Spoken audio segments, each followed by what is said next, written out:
What's going on, sports fans? We're going on in this NFL journey season. It is Thursday night gridiron here on the Sports Insanity Network, live on YouTube, getting you ready for the Commanders and the Bears game. It's Lawrence Patchman Lang here, joined by the VP in command, Danny Boy Reginald. What's going on, my friend? Not much, dude. Great to be on this little thing again. I think this is the second week in a row. Yeah. Actually doing this. So Hey, that's called a streak, my friend. yeah. That's called a streak. It's you and me tonight. Let's see here. Bills, hopefully not lost in Vegas still, and hopefully he made on the plane back home. Yeah, let's hope. Let's hope anything can happen. Fingers crossed. Hey, anything can happen in Vegas, my friend. Old ops guy under the weather a little bit this week, so he's taking it easy. Mike Rifkin spending some time with the family. I'm in a hotel room with my mom right now, but mom was nice enough to let me do my show real quick before we go get some grub. So shout out to Mama Patch. Let's go.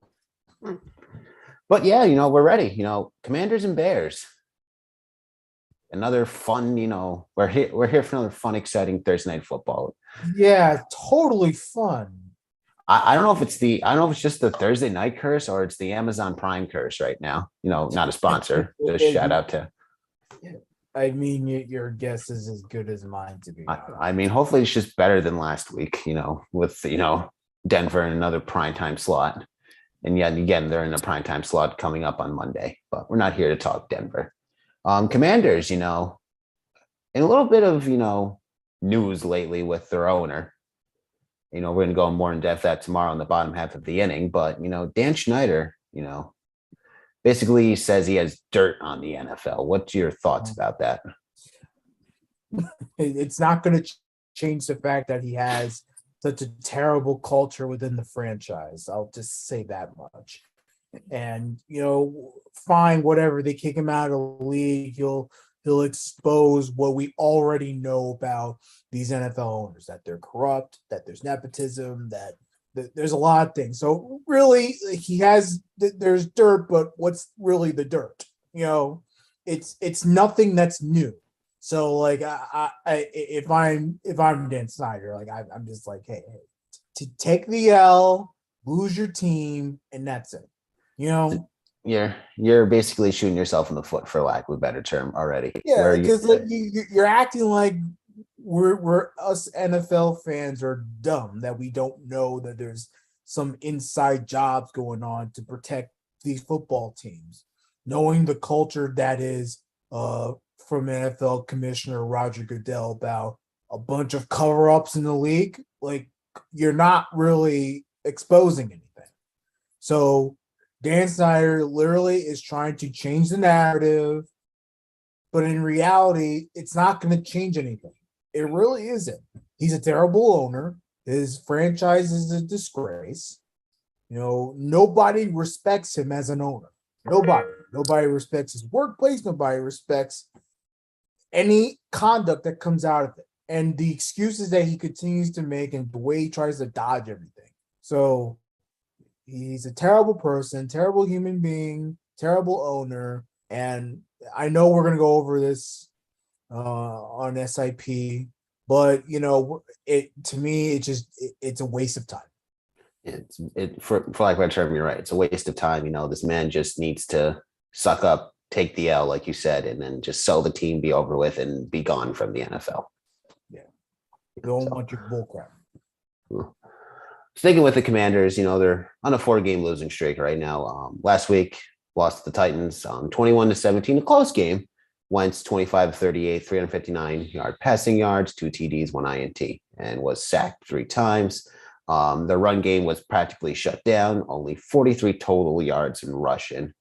But hey, De'Ami Brown, 2 receptions for 105 yards, 2 TDs, acting like T.O. out there. And then Terry McLaurin, 5 receptions, 76 yards. So little glimmers of hope for the Commanders here and there. But yeah, but the record says otherwise. 1-4 right now, Yeah. Only got to win against Jacksonville. Yeah, and look, a 4-game losing streak going into a short week kind of stinks because if they lose again, it'll be even worse. Because then you're gonna have all this is gonna have to linger on for another week. It's not something you want. So, if on the Commanders, you're facing a Bears team that's just as bad. Yes, I know they have one more win, but they're just as bad. Get the job done today and get a win. But obviously, with the way the coach has been making excuses on his own, it's kind of tough to move on, get on the same page. Yeah. And Ron Rivera, is Ron Rivera right? Comments have come out him saying that this is Carson Wentz's fault. Is it his fault? Well, I mean, just so everyone knows, Ron Rivera did apologize for that. I don't think he meant to make it such a big issue, but he did. And if you want my honest opinion, it's really not Carson Wentz's fault. Look, doesn't mean Carson Wentz is a perfect quarterback. He's not. We all know he isn't. That's why he's been traded 3 times or twice, whatever it is. He's on 3 different teams.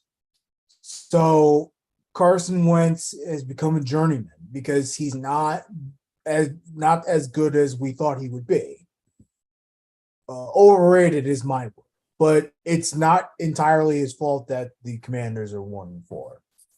It's more the fact that the offensive line is terrible. The play calling stinks. Ron Rivera tends to mismanage the game, mismanage his time for sure. And what it comes down to is just an abysmal performance, even on defense. And I know the defense in some of these games has actually been okay, but the defense is also haven't been playing up to par. So it's rough to watch. It's a rough thing to watch if you're Washington. So again, it part of it's the coach, and for Ron Rivera not to at least have some accountability, take some accountability for himself, it's not surprising because he's trying to protect his own ego, but it's very disappointing. So if the Commanders were to lose this game, do we feel that Ron Rivera is in the hot seat? He's already in the hot seat. Well, he's been in the hot seat, it seems, since week 3, but do you think this would seal the fate, of him just being let go and the Commanders just, continue to be abysmal, for lack of a better term, and they just wait out? Don't know. I don't know. I don't know what the Commanders want to do.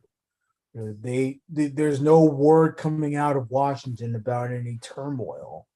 So right now it's fairly quiet. So right now, that's just how it is. It's probably just going to be something that they're going to evaluate as the season goes. Of course, that could all change after tonight, but we don't know. And then before we go to the Bears, I'll pose this question. If Wentz is to have another bad game, do you think we see Heineke or rookie Sam Howell, get a start in the near future? To me, it's not even a Wentz issue. It's the offense. Offense doesn't protect him enough because he's throwing touchdowns. He's one of the top quarterbacks in passing.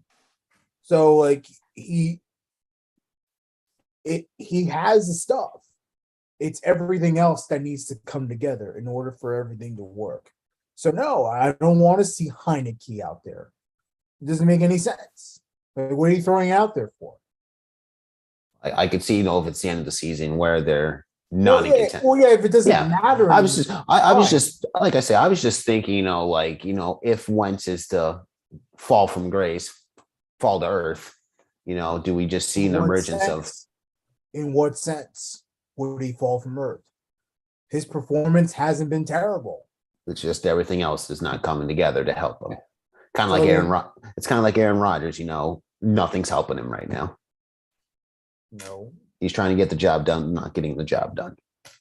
I'm sorry. It's tough to look. Like I said, Wentz isn't perfect. Some of his decision making stinks as well. I'm not going to sugarcoat that. But overall, the issue is with the rest of the team. Flipping sides to Chicago. Chicago on a 2-game losing streak, coming off a loss of Minnesota 29-22, another close game. Justin Fields, 15-21, 208 yards passing, 1 TD. Also led the team in rushing with 8 carries for 47 yards. David Montgomery, 12 carries, 12 yards, 1 TD. Also had 4 receptions for 62 yards. Darnell Mooney, 2 receptions, 52 yards. And then Velus Jones Jr., 1 reception, 9 yards, 1 TD. So little glimpse. Bears have seemed, to hey, they're trying to hang in there in games. It's just they're not able to punch it through to the end and come away with the win. Your thoughts with the Bears right now? Well, Justin Fields is a product of the last Bears regime. And I have a feeling, and it's tough to watch because he obviously doesn't have any help on the offensive end. They didn't give him help during the free agency. So I'm wondering if, not necessarily there's a vendetta. I think there's a lot of respect for a young quarterback like Justin Fields. But I'm wondering if they're holding out to see if there's another good quarterback out there in the draft. So that's the Bears. Heading into tonight's game, who do you think is going to come away with the win? So right now I have the Bears because the Bears defense has actually been pretty good. And it's actually one of the things that's kept them in the game. So they have the advantage over Washington on that end, though Washington's defense has also been, like I said, okay at times. So, but the Bears defense actually been pretty good. So, if you put that defense against the lackluster offense in Washington, like it's a good matchup for the Bears. It's something that I actually give them the advantage of. So right now, I have the Bears winning this game. Same here. I'm looking at the Bears right now. I feel that, I think it's Darnell Mooney, Quantimus St. Brown, 2 good wide receivers that, if they get open, watch out, they'll find their way to the pylon in the end zone. Bears defense, like you said, solid right now, stepping up, coming up big, stopping plays from happening. So you go. Slight edge to the Bears, but I can also feel that Washington can find a way to edge out and get a win here. Because the Bears seem to, like I say, they don't find ways to punch it to the end and seal the game for themselves. Washington misses Chase Young big time. They could really use him for tonight's game. And, as of now, there's really not a huge timetable for him. So, but they could really use him because they struggle on that defensive line for sure. So the big thing for Washington is obviously protect Wentz, and receiving core has to come through big. Carson has to not make a lot of mistakes. Even though I've actually defended him, he still makes a lot of mistakes, so he needs to cut down on those. And better play calling from the coaching, bottom line. And that's their key, but I don't trust it. I really don't. All right, we'll talk this real quick. I want to throw this out here. It's the battle of our teams this Sunday. Mm-hmm. The Jets and the Packers. We'll talk about this real quick just to have a little filler here before we give our score predictions. Both teams 3-2. Packers coming off blowing it over in London against the Giants. Jets stepping up big, getting a big win. Who do you feel is going to come away with this victory on Sunday? See, the Packers, this is for the Jets, there's really no, look, this season for the Jets, there's really nothing to lose here. So the Jets are going to come out big, and they're going to come out trying to beat the Packers and playing their best football. And this team is hungry, and they're getting hungrier and hungrier and hungrier by the week. So, which is something that for me is actually very exciting to watch. As a Jet fan, I want to see this team want to go for wins. I just think the environment from Lambeau is going to be big, and let's be real. Aaron Rodgers is not going to allow this team to lose to the Jets because he will never hear the end of it if he loses to the Jets. I would not hear. I wouldn't hear the end of it from the network. I think Green Bay has the advantage here. I don't expect the Jets to win this game, but the Jets are going to win this game.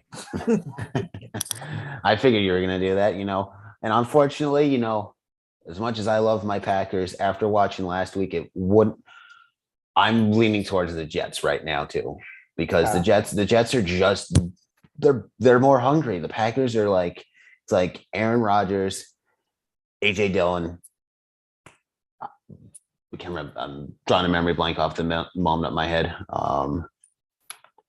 Aaron Jones. It took me a minute. Brain fart. And then that's the saving grace. The defense doing all right, but then it's just like receiving. It's like we're just. It's like nothing is making me look happy with this team right now. Yes, it was a deflating loss in London. Yeah, it was just deflating. It was just I even picked the Giants to win the game in our pick'em pool with the network. It was like I just felt okay. If they won, I was going to be happy, and then I saw them leading the charge back with Saquon, and it's just like, yeah, they're going to blow this, and it's just and I'm going to hear from all the Giant fans in the network. I got the text from Bill, Big Blue baby. I just subtle thumbs up to Bill. Just my morale just sunk that day. But I'm over it. If it loses to the Jets, I'll be happy for the Jet fans, because the Jet fans have been waiting for a long time for their team to be good again. Yeah, but clearly you wouldn't be happy because the Packers would lose. So yeah, well, I'll be upset, but I'm a subtle fan. I'm not gonna go on the internet like we do, and I'm not gonna choke the Packers out like other analysts do. But then again, that mood might change after Sunday, depending on if they win or lose. If they get blown, if they get blown out, I'm gonna go off on Monday. It's not going to be pretty. Lose by 2, 3, touchdown, game-winning field goal. I'm all right with that. It just if it becomes a blowout where the Packers are just getting blown out, I'm like, you know what? Fine, let's get rid of Rodgers and let's just go with the Jordan Love experience. Yeah. And my ego can just burn to the ground. But the saving grace for the Jets, right? No, yes, Zach Wilson coming back on the man. I think so. Yeah. And then I'm really loving Bryce Hall right now. Yeah, Breece Hall. Breece is doing pretty well. Breece had his breakout game against Miami. Rushing touchdown and 190 plus yards. So he did his job. He's cementing himself as the big time rookie running back. And of course, when we stole him from the draft in the second round, that's pretty much what I expected from him. So I'm very happy with that return. I'm happy with what Michael Carter's been putting out there. Zach Wilson didn't have a great game Sunday, but the way he commands the offense is very impressive. I would like to see more out of the receiving core. I know Zach Wilson isn't much of a pocket guy. He's better at it than last year for sure. So there's definitely potential for him to pass more and stuff, which is really nice. But I would like to see the receiving core get into it more. I am huge on this Jet defense, and I've ripped the freak out of the defensive coordinator, Jeff Ulbrich.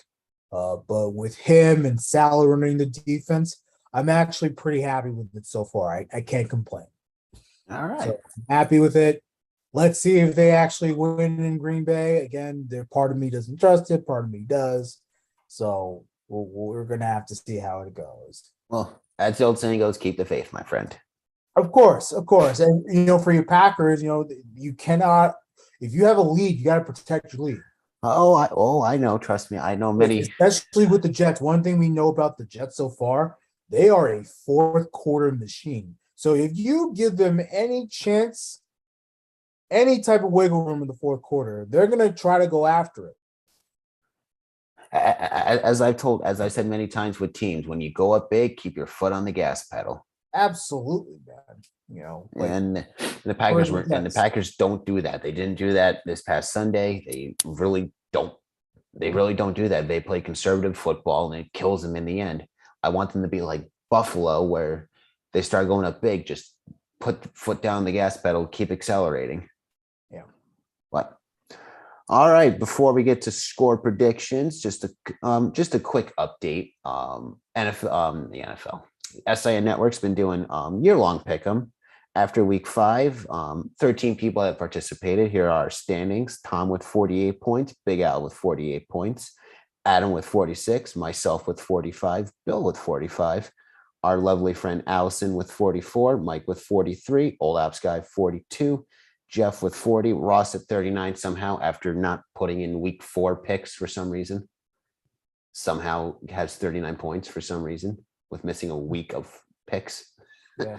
Figure that. Noah with 38, Danny Boy 38, and then Sir Eric Ford at the bottom of the pack right now 34. But those are your week 5 standings for Pick'em. Everyone's either picking the same game or some people are just pulling away somehow and getting the stretch pick where they go against everybody. Yeah. All right. Score predictions for tonight, Dan, for Commanders and Bears. What do you got? I got Bears winning 24. I'm going to say 24-10. Ooh, all right. I'll take the Bears as well. I will go 21-13. Okay. All right. You're more generous than I am. I'm trying to be. I'm a generous guy here as the president of SIN. Speaking of SIN, make sure you go to our website, www.thesportsinsanitynetwork.com. Go follow us on socials. Dan, where is that? All right. At SIN, Thinking Podcast closings. I need to regroup for myself. I apologize. Oh, you're fine. At S Insanity Real. All right. Make sure you go follow us on Twitter. Keep up with our updates. As you know, Old Apps Guy and Eric Ford send in their reactions from the games they have watched over the weekend. Make sure you tune in us with Sunday Sideline Report. Got a big day to talk about with NFL games. I'm sure we'll be covering more with the Jets and the Packers. But for now, guys, if you're going to tune in on the online streaming service, have a good time enjoying it because, it's a fun experience on what Amazon is doing. No, some of what is it? It's the extended stats that they do, like the next gen stats. That's actually kind of cool to watch. Because I watched that a few weeks ago with the week 2 matchup because that was fun to watch. So, but guys, enjoy Commanders Bears if you feel free to tune into that game. Since we still have preseason NBA, hockey's in full force, and Yankees were rained out tonight, but give the game a chance, guys. It might not be as bad as people think. But for now, I am Lawrence Batchman Lang. And I'm Yanni Boy Reginald. And this has been Thursday Night Gridiron. We'll see you guys on Sunday for Sunday Silent Part. Also look out for the bottom half of the inning from the Sports Insanity podcast.